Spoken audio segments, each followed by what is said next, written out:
Hello guys, welcome back. நான் உங்க VK. அரசு ஊழியர்களுக்கான சம்பள உயர்வு, அதாவது 8th பே கமிஷன், தமிழகத்தை பொறுத்த வரைக்கும் 8வது ஊதிய குழு அப்படின்னு சொல்லலாம். ஸோ இதை பத்தின ஒரு முக்கியமான இன்ஃபர்மேஷனை தான் இந்த வீடியோவில் பார்க்க போறோம். ஸ்கிப் பண்ணாம கடைசி வரைக்கும் பாருங்க, ரொம்பவே யூஸ்ஃபுல்லா இருக்கும். வாங்க வீடியோக்குள்ள போலாம்.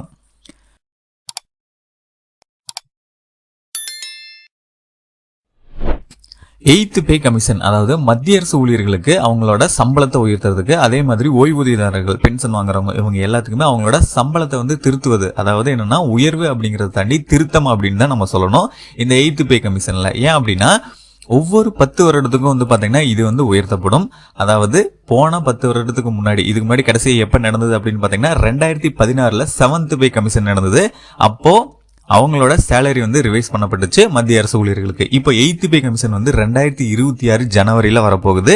ஸோ அப்போ மத்திய அரசு ஊழியர்கள் கிட்டத்தட்ட லட்சக்கணக்கான மக்கள் இருக்காங்க இந்த மத்திய அரசு ஊழியர்களா. அப்படி இருக்கும்போது அவங்களுக்கு பிளான், அதாவது சேலரி பிளானை ரிவைஸ் பண்ணும்போது கிட்டத்தட்ட ரொம்ப லாங் டைம் பீரியட் ஆகும். ஸோ அதுக்காக தான் பாத்தீங்கன்னா 1 இயருக்கு முன்னாடியே இதை டிஸ்கஸ் பண்ணப்பட்டுச்சு. இப்போ அரசு சார்பில் ஒப்புதலும் வழங்கப்பட்டிருக்கு.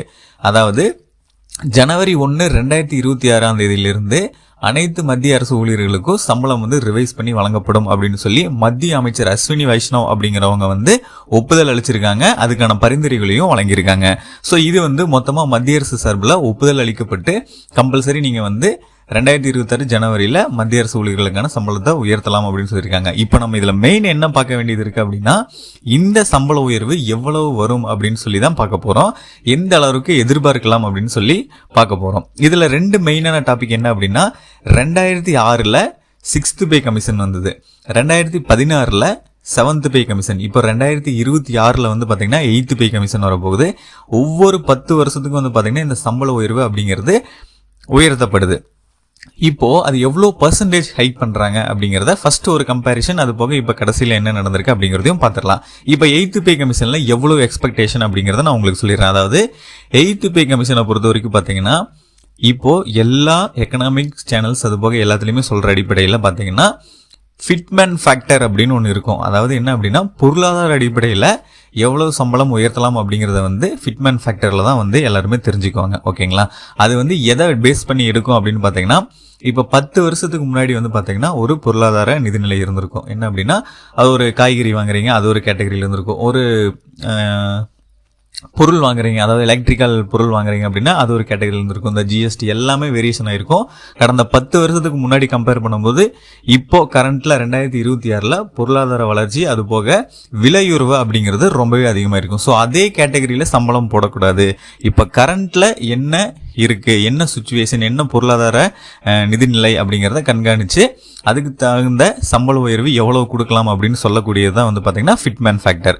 ஸோ அதுல எவ்வளவு சொல்லியிருக்காங்க அப்படின்னா, அந்த ஃபிட்மேன் ஃபேக்டர் அடிப்படையில எவ்வளவு ரிஃப்ளெக்ட் ஆயிருக்கு அப்படின்னு பாத்தீங்கன்னா 2.28ல இருந்து 2.86 வரைக்கும் பாத்தீங்கன்னா சம்பள உயர்வு இருக்கும் அப்படின்னு சொல்லியிருக்காங்க. மத்திய அரசு ஊழியர்களுக்கான சம்பள உயர்வு பாத்தீங்கன்னா 2.28% இருந்து 2.86% வரைக்கும் அவங்களோட சம்பள உயர்வு இருக்கும் அப்படின்னு சொல்லப்படுது. அதாவது எக்ஸாம்பிளுக்கு பாத்தீங்கன்னா பேசிக் சேலரி, குறைந்தபட்ச அடிப்படை ஊதியம் அப்படின்னு பாத்தீங்கன்னா 18,000 இருந்து உயர்த்தலாம் அப்படின்னு சொல்லியிருக்காங்க. அதாவது பேசிக் சேலரி 18,000க்கு மேல இருக்கும் அப்படின்னு சொல்லப்படுது. அதே மாதிரி கிட்டத்தட்ட ஹை சேலரி அப்படிங்கும்போது, ஹை சேலரின்னு சொல்ல முடியாது, இது ஒரு ஆவரேஜான சேலரி, 41,000 இருந்து 51,000 வரைக்கும் உயர்த்தப்படலாம் அப்படின்னு சொல்லியிருக்கு. ஸோ இதை பேசிக்கா நீங்க வச்சு பாத்தீங்க அப்படின்னா இதுக்கு முன்னாடி என்ன நடந்திருக்கு அப்படிங்கறதையும் நான் உங்களுக்கு சொல்லிடுறேன். ஃபர்ஸ்ட் 2006ல 6th பே கமிஷன் நடந்தது. அதுல எவ்வளவு பாத்தீங்கன்னா பிட்மேன் ஃபேக்டர் படி உயர்த்தப்பட்டுச்சு அப்படின்னு பாத்தீங்கன்னா 1.86% சம்பள உயர்வு அப்படிங்கிறது இருந்துச்சு. இதுல 2006ல பாத்தீங்கன்னா 2,750 ரூபா அப்படின்னு சொல்லி பேசிக் சேலரியா இருந்தது. கிட்டத்தட்ட 7,000 உயர்த்தப்பட்டுச்சு. இது சம்பளதாரர்களுக்கு. இதே பாத்தீங்கன்னா பென்ஷன், ஓய்வூதியத்துக்கு பாத்தீங்கன்னா 1,257 ரூபாயிலிருந்து கிட்டத்தட்ட 3,500 ரூபாயா உயர்த்தப்பட்டுச்சு. இப்போ உங்களுக்கே தெரிஞ்சிருக்கும், கிட்டத்தட்ட 1.86% இதுல உயர்த்தப்பட்டுச்சு. இதுவே 7th பே கமிஷன் கடந்த 10 வருடத்துக்கு முன்னாடி ஜனவரி 1, 2016ல 7th பே கமிஷன் நடந்தது. அதாவது 7th பே கமிஷன் மூலமா ஊதிய உயர்வு அப்படிங்கிறது இருந்துச்சு. அதுல எவ்வளவு ஹைக் பண்ணாங்க அப்படின்னு பாத்தீங்கன்னா 2.57% ஹைக் பண்ணாங்க. அதாவது 1.86ல இருந்து 2006ல இருந்துச்சு. அதுக்கப்புறம் 7th பே கமிஷன்ல வந்து 2.57% வந்து சம்பள உயர்வு அப்படிங்கிறது இருக்கு. ஸோ இதை அடிப்படையில பார்க்கும்போது பேசிக் சேலரி வந்து கிட்டத்தட்ட 7,000 ரூபா வாங்கிட்டு இருந்தாங்க அப்படின்னா அவங்களோட சம்பள உயர்வு அப்படிங்கிறது 18,000 உயர்ந்துச்சு. இப்போ கரண்ட்ல 8th பே கமிஷன் வரப்போகுது. ஸோ இந்த 2 கம்பேரிசனை வச்சு இப்போ எவ்வளோ வரப்போகுது அப்படிங்கிறத நம்ம கன்ஃபார்ம் பண்ணியிருக்கோம். இந்த 8th பே கமிஷன்ல வந்து பார்த்தீங்கன்னா கிட்டத்தட்ட 2.28%லிருந்து 2.86% உயர்வு இருக்கு அப்படின்னு சொல்லலாம். அதாவது 2016 வந்து பாத்தீங்கன்னா 18,000 ரூபா வரைக்கும் உயர்த்தினாங்களா, அந்த 18,000 ரூபா பேசிக்கா இருக்கவங்களுக்கு கிட்டத்தட்ட 41,000லிருந்து 51,000 ரூபா வரைக்கும் அவங்களோட சம்பள உயர்வு இருக்கும் அப்படின்னு எதிர்பார்க்கப்படுது.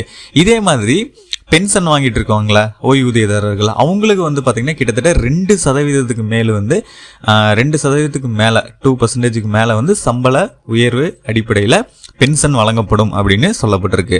ஸோ உங்களுக்கு சம்பள உயர்வு அரசு ஊழியர் மத்திய அரசு ஊழியர்களுக்கான சம்பள உயர்வு அப்படின்னு பார்க்கும்போது 2.28% மேலே வரும். அதாவது பேசிக்காக நீங்கள் கால்குலேட் பண்ணிக்கலாம். 18,000 ரூபா வாங்குறீங்கன்னா கிட்டத்தட்ட 40,000 ரூபாய்க்கு மேலே உங்களுக்கு சம்பளம் வரும். அதே மாதிரி வந்து பார்த்தீங்கன்னா பென்ஷன் வாங்குறவங்களுக்கு ஆல்ரெடி வாங்கிட்டு இருக்கிறதுலேருந்து இன்னும் 2% ஹைக் ஆகி உங்களுக்கு வந்து பென்ஷன் வரும். ஸோ இந்த மாதிரி தான் டிஸ்கஷன் போயிருக்கு. ஸோ இதுக்கான ஒப்புதலும் கொடுத்துட்டாங்க. கம்பல்சரி நீங்கள் வந்து சம்பள உயர்வு ஜனவரி 1, 2026 வழங்கணும்னு சொல்லிட்டாங்க. அதுக்கு அகேன்ஸ்டாக வந்து பார்த்தீங்கன்னா கிட்டத்தட்ட லட்சக்கணக்கான மத்திய அரசு ஊழியர்கள் இருக்காங்க. ஸோ அவங்க எல்லாத்துக்குமே அந்த ப்ராசஸை வந்து பண்ணணும். ஸோ அதுக்காக இந்த ஜனவரி 2025 அதுக்கான ப்ராசஸை ஸ்டார்ட் பண்ணிட்டாங்க. இந்த 1 இயரில் இது எல்லாமே ஃபைனலைஸ் பண்ணி அதுக்கப்புறம் 2026 ஜனவரியிலிருந்து உங்களுக்கு மத்திய அரசு ஊழியர்களுக்கு வந்து பார்த்தீங்கன்னா சம்பளம் உயர்த்தி வழங்கப்படும் ஆஸ் யூஷுவல். அதுக்கப்புறம் 10 வருஷம் கண்டினியூஸாக ரன் ஆகும்.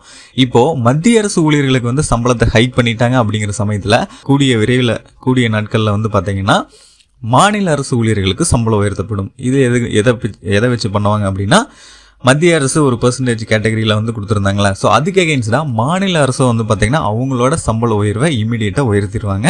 ஸோ அது கூடிய விரைவில் நடக்க போகுது. அதுவும் ஜனவரியில் அந்த ப்ராசஸும் பண்ணிடுவாங்க. ஸோ மொத்தமாக அரசு ஊழியர்களுக்கான சம்பள உயர்வு அப்படின்னு ஓவராலாக பார்க்கும்போது 2% மேலே கம்பல்சரி வரும் அப்படின்னு சொல்லி ஃபிட்மேன் ஃபேக்டர் அடிப்படையில் வந்து கூறப்பட்டிருக்கு. ஸோ இது எல்லாமே வந்து பார்த்தீங்கன்னா அரசு ஊழியர்களுக்கு ஒரு முக்கியமான ஹாப்பியான நியூஸ் அப்படின்னு சொல்லலாம். இது இன்னும் நிறைய அப்டேட்ஸ் வந்துட்டே இருக்கு. ஏன்னா ஒவ்வொரு செக்டார்ஸ் இருக்கும். கவர்மெண்ட் ஜாப்ஸ் அப்படின்னு பார்க்கும்போது நிறைய செக்டார்ஸ் இருக்கும்.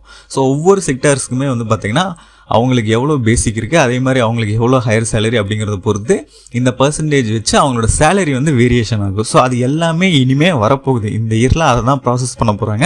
ஸோ அதை பற்றின எல்லா அப்டேட்டுமே நம்ம சேனலில் வரும்.